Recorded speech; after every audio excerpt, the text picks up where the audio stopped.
Hello everyone, তো চলো ধীরে ধীরে আমায় গ্যালারি খালি করতে হবে। তার জন্য কিন্তু এই সব পার্টি মেকআপের কাজগুলো তোমাদের সাথে এবার শেয়ার করছি। 22শে ফেব্রুয়ারি বা 20 ফেব্রুয়ারির কাজ ছিল। এই দুটো ডেটের মধ্যে আমার একটু গুলিয়ে গেছে, সে যাই হোক। এটা লোকেশন ওয়ার্ক ছিল। গতকালে যেখানে গিয়েছিলাম, মানে আগের দিন যেখানে গিয়েছিলাম সেই লোকেশনেরই কাজ ছিল। এটা অন্য একজন করছিলেন। উনি সবথেকে বেশি ভালো লেগেছে এটাই যে আগের দিন যিনি সেজেছিলেন তিনি কলকাতায় থাকেন। তিনি আমাকে বলেছিলেন যে ওখানে আমি যদি যেতে পারি খুব ভালো হয়, বাট এটা আমার পক্ষে সম্ভব ছিল না, কারণ ওই দিন আমার সকাল থেকে কাজ ছিল, রবিবার ছিল। প্রথমে আমি সকালে কাজে গেছি, মানে একটা মেকআপের বুকিং ছিল আস্তারাতে, সেখানে সাজে এসে আবার আমি ডান্স ক্লাসে গেছি। ডান্স ক্লাস থেকে এসে আমি ডান্স করিয়েছি, দেন কিন্তু আবার এই পার্টি মেকআপটার জন্য আমি বেরিয়ে গেছি।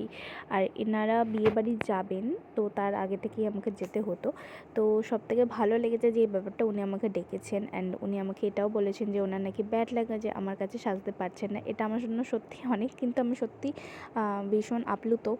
আর তো ইনি এখন যিনি সাজছেন, ইনি বিয়ের দিনে, মানে ওনাদের রিলেটিভের বিয়ের দিনে সেজেছিলেন অন্য এক মেকআপ আর্টিস্টের কাছে। তো আমার সাজ দেখে ওনার এতটাই পছন্দ হয়েছিল যে উনি তার কাছে বুকিং ক্যান্সেল করিয়ে আমার কাছে বুকিং নেন। আর এটার থেকে বড় পাওনা মনে হয় না আর কিছু আছে বলে। তো এই ঘটনাগুলোই শেয়ার করার জন্য আমি এই ভিডিওগুলো ইউটিউবে পোস্ট করছি, কারণ এই ভিডিওগুলো তো ইনস্টাগ্রামে, ফেসবুকে গোটা ভিডিও শেয়ার করতে পারবো না। তার জন্য কিন্তু আমি একটা মোমেন্টটাও কিন্তু চাইছি না ভিডিওগুলো ডিলিট করতে, বাট কিছু করার নেই। ফেসবুক বা ইনস্টাগ্রামে আমি গোটা ভিডিওগুলো ছাড়তে পারবো না, সেই ক্রপ করেই পোস্ট করতে হবে। তাই ভাবলাম ইউটিউবে পোস্ট করে রাখি, যখন মনে হবে আমি দেখে নেব বা সেই ঘটনাগুলো রিমাইন্ড করে নেব। আমি একটা জিনিস বলতে চাই, একদিনে হয় না এইসব জিনিস। মানে এই যে উনি আমাকে বললেন যে আমি তার কাছে ক্যান্সেল করিয়ে তোমার কাছে সাজছি, এই জিনিসগুলো একদিনে হয় না। Practice make you perfect. এখনও অনেক প্র্যাকটিস করতে হবে আমাকে, আরও বেশি বেটার হতে হবে।